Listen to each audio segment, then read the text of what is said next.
परम आदरणीय सम्मानित गणों का मैं स्वागत करती हूँ।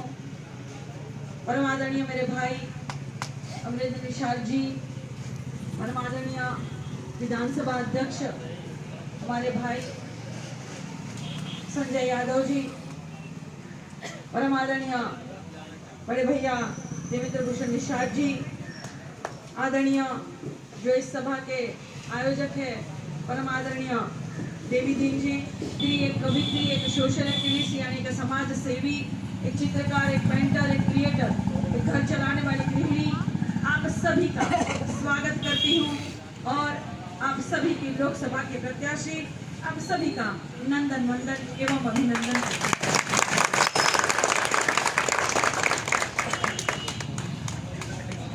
लोकसभा का चुनाव बड़ा चुनाव होता है, आप सभी को क्या 5 विधानसभा इसमें पड़ेगा, पिपराइच पड़ेगा, सहजनवा पड़ेगा, कैंपियरगंज पड़ेगा, गोरखपुर ग्रामीण और गोरखपुर शहर पड़ेगा। जहाँ जहाँ आप सबके नात बात रिश्तेदार हो वहाँ वहाँ बताने की आवश्यकता है। 1 जून को वोट पड़ेगा तो 1 जून को साइकिल वाला बटन दबाना है और काजल निषाद को जिताना है। ये इसीलिए कह रही हूँ क्योंकि मैं जानती हूँ हर विधानसभा में एक सवाल मैं पूछती हूँ कि 10 साल केंद्र के मोदी जी के सरकार के हो गए और 7 साल योगी जी के सरकार के हो गए और पढ़वैया लड़का लड़की हर घर में बा, लेकिन केहू सरकारी नौकरी मिलल बा? हाँ भैया, सरकारी नौकरी मिला है। और मोदी जी का कहले रहा, मोदी जी कहले रहा 1 साल में 2 करोड़ रोजगार मिली, 1 साल में 2 करोड़ नौकरी मिली। तो जब हर जगह मैं पूछ रही हूँ, हर जगह यही जवाब सुनने को मिल रहा है, तो कितना करने या कथनी में अंतर बा? तो इस बात को समझना, हर एक बात को समझना है जो उन्होंने वादा किया था। चाची तो खाते में 15 लाख आ गए ना, आ गए। हाँ, गैस का दाम कम हो गए, 300 रुपया, कितना हो गया भैया?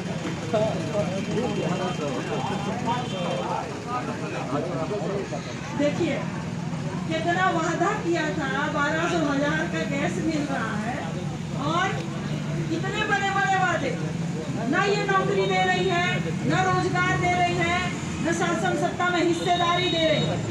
तो बात को समझिए कि लगातार गरीब को गरीब बनाया जा रहा है, अमीर को अमीर बनाया जा रहा है। 95% जनता को साजिश के तहत गरीब बनाया जा रहा है, इस बात को आपको समझना चाहिए। और जहाँ 95% जनता साजिश के तहत गरीब हो, वहाँ सरकार चलाना बड़ा आसान हो जाता है, शासन करना बड़ा आसान हो जाता है। क्योंकि गरीब माता पिता शासन का विरोध नहीं कर सकते। गरीब माता पिता नून रोटी खाकर, गहना बेचकर, पिताजी जमीन बेचकर अपने बच्चों को पढ़ाते लिखाते हैं कि हमारा बेटवा बड़ा हुई, तनातवाद के रिश्तेदार के नाम रोशन हुई, पटीदार के नाम रोशन हुई, कुछ अधिकारी बन जाएगा, कोनो साइंटिस्ट बन जाएगा, पढ़ लिख कर डॉक्टर बन जाएगा। लेकिन कितना ही आप लोग डिग्रीधारी बन जाएंगे और कितना ही पढ़ लिख लीजिए, लेकिन और कितना ही एक लफे की तरह ज्ञान बटोर लीजिए, अंगूठा काट लिया जाता है।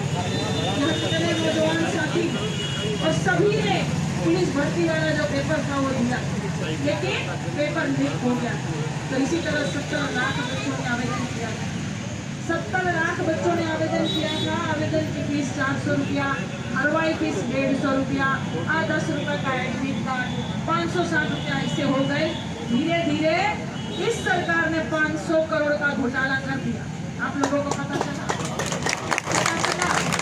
कोई बताने वाला है? कहीं मोदी मीडिया में आवाज आप सुन रहे हैं, कहीं प्रिंट मीडिया में, या मोदी जी योगी जी के मुंह से, या कोई भारतीय जनता पार्टी के नेता के मुंह से आप सुन रहे हैं? और फिर योगी जी कह रहे हैं कि अच्छा पेपर लीक हो गए, 6 महीने बाद आपका परीक्षा होगा। अभी क्यों नहीं? क्योंकि अभी चुनाव है, चुनाव के बाद क्या गारंटी? जब अभी लीक हो जा रहा है तो बाद की क्या गारंटी? एक मतलब का भाई, एक मतलब भाई कि पहले लड़का के बल भर फूट गया और उसके बाद अच्छा बेटा ज्यादा फूटा गए तो 6 महीने बाद हम चूस लेंगे। ये मतलब भाई, हाँ तो बात को समझिए कि लाखों युवाओं के साथ यहाँ पे मजाक चल रहा है, लाखों युवाओं के साथ ये सरकार खिलवाड़ कर रही है। इस बात को कि महंगाई की चरम सीमा पर है, कोई आपके लिए आवाज उठाने वाला नहीं है। यही गुलहरिया थाने की घटना है। बेचारे किसान इतने परेशान हैं, उनकी जमीन सब हड़पी जा रही है चौड़ीकरण के नाम पर। जो और पानी वाला जो रास्ता है 4 लेन बन रहा है जहाँ पे, उस नाम पर इतनी सारी जमीनें छीन ली जा रही है, न मुआवजा मिल रहा है। यहाँ पर भी मैं आई थी यहाँ पर भी मैंने आवाज उठाया था कि जमीनें छीन कर मुआवजा नहीं मिल रहा है और 2016 के बाद रेट भी नहीं बनाया गया। सभी परेशान है, किसान परेशान है। यही गुलहरिया थाने पर 5 बच्चों को, यहाँ 6 बच्चों को पकड़ लिया था और निषाद समाज के भी बच्चे थे उसमें, उनको पकड़ लिया गया था कि चाहे तुम लोग यही पोस्टर लगे हुए थे कि भाजपा नेताओं का आना वर्जित है जब तक उचित मुआवजा नहीं मिले। वहाँ के एसओ ने, गुलहरिया थाने के जो एसओ है शशि भूषण राय, उन्होंने बच्चों को प्रताड़ित करना शुरू कर दिया और पकड़ लिया। उन भाइयों का मुझे फोन आया कि बहन काजल निषाद देखिए किस तरह से प्रताड़ित कर रहे हैं, हमारी जमीन भी छीन रहे हैं, मुआवजा भी नहीं दे रहे हैं और यहाँ थाने पर बुलाकर प्रताड़ित कर रहे हैं। मैं वहाँ तुरंत गई। उसी दिन भैया अध्यक्ष जी, उसी दिन अपना दौरा भी था, जनसंपर्क था, वो रोक कर पहले मैं गुलहरिया थाने गई हूँ। मैंने कहा बताइए क्या हुआ। एसओ साहब को पूछा काहे पकड़े हैं, तो कह रहे नहीं हमने तो फोन ही नहीं किया, तहसीलदार ने फोन किया है। तुरंत हमने कहा भाई जहाँ से फोन आया वो नंबर घुमा दिया। फोन लगाकर मैंने खुद फोन सुना है, वहीं पर गुलहरिया थाने के कांस्टेबल प्रमोद भाई था, उन्होंने फोन किया था और उन बच्चों को प्रताड़ित करना शुरू कर दिया। मैंने तुरंत उनको वहां से छुड़वाया। कह रहे आचार संहिता का उल्लंघन हो रहा था इसीलिए हम ऐसा कर रहे थे। अभी मैं हर जगह देख के आ रही हूँ, बड़े बड़े योगी जी और मोदी जी के बोर्ड है वो ढके नहीं है, वहाँ पे बड़े बड़े बोर्ड है उन पर कपड़ा नहीं डाला गया है, पुताई नहीं हुआ है, वहाँ आचार संहिता का उल्लंघन नहीं हो रहा है। गुलहरिया थाने के हिस्सों को वो दिखाई नहीं दे रहा है। रात को 12 बजे जाकर मैंने रवि किशन के सारे पोस्टरों को दिखाया था कि यहाँ पे आचार संहिता का उल्लंघन नहीं हो रहा है।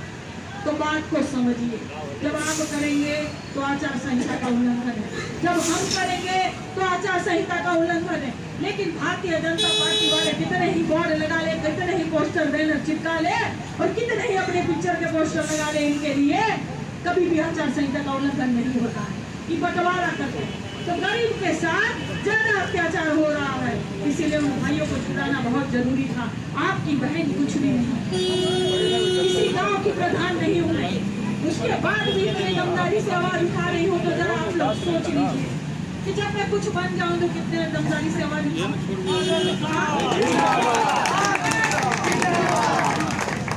इसी तरह खुराबाद का मामला था, 600 घर टूटने वाले थे, अब बुलडोजर पहुंच भी गया था, एक एक करके घर तोड़े जा रहे थे। 600 घर किसको कहते हैं? यहाँ जैसे आपकी जमीन छीनी जा रही है ऐसे 600 घर पर बुलडोजर चलने वाला था। भैया आप जैसी बहनों ने हमको बुलाया है कि काजल निषाद बहनी आ जाओ और देखो किस तरह से अत्याचार हो रहा है, हमारे पुरखों की जमीन है, किसी तरह हमने ये घर बनाया, हमारे पुरखों ने बनाया, एक एक ईंटा जोड़ा हुआ है, किसी तरह धन है, हमारी कमाई है और ये घर हमारा टूट रहा है। मैं वहाँ गई, मैंने आवाज उठाया, न्यूज़पेपरों में भी आया था और चैनलों में आया था, मैंने आवाज उठा के बताने का काम किया और उन अधिकारियों को वापस भेजा, बुलडोजर भी वापस भेजा। आज 600 घर बच गए, आज 600 घर बचाया है मैंने, जबकि आपकी बहन कुछ भी नहीं, किसी गाँव की प्रधान नहीं। उसके बाद भी मेरे दमदारी से आवाज उठा रही हो तो सोचिएगा कि 1 तारीख को आप सभी साइकिल वाला बटन दबाकर अगर मुझे बड़ी अदालत में पहुंचा देंगे तो कितने दमदारी से आप लोगों के लिए हमारी महिलाएं परेशान है। बेचारी महिलाएं जो समूह की जो महिला है, लोन लेती है, प्रताड़ित होती है, लोन भर नहीं पाती है, बेइज्जती वाला जिंदगी हो जाता है, पानी खो रही है, एक लोन चुकलना है, वहाँ दूसरा लोन लेने का बारी आ गया है। हमारी जितनी महिलाएं उनके बारे में कि अगर गठबंधन की सरकार बन जाएगी, अगर गठबंधन की सरकार बन जाएगी तो हर महिला के खाते में प्रति वर्ष 1 लाख रुपया दिया जाए, ताकि जितनी महिलाएं हैं बेचारी कर्जा भर सके, लोन चुका सके और इज्जत की जिंदगी जी सके।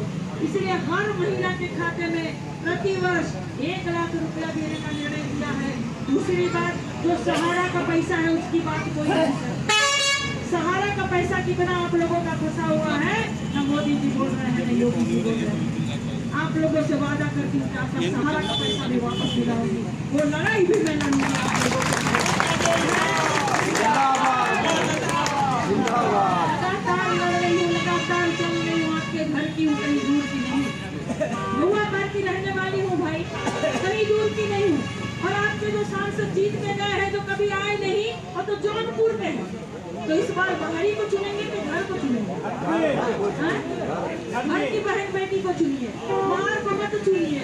जो बाहरी है वो बार बार जीत कर चले जाते हैं आपके बीच में। 5 साल जीतने के बाद भी न जागते न जागते न सुख दुख में खड़े होते हैं, आपके बीच में नहीं आते, आपकी लड़ाई नहीं लड़ते। यही जो मामला है किसानों की जो जमीन जा रही है, कभी आपके सांसद जी ने आवाज उठाया? आपके सांसद को हमारी बहनें तो जानती भी नहीं होगी, बहनी जानते हम लोग हैं, देखी भी नहीं होगी कभी, काहे कि कभी आए नहीं होंगे, कोई लड़ाई में कोई सुख दुख में आए भी नहीं होंगे, तो देखी भी नहीं होंगी।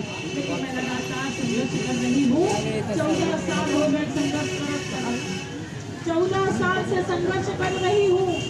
14 साल में श्री रामचंद्र जी का वनवास भी खत्म हो गया था। हमारा वनवास कब खत्म होगा?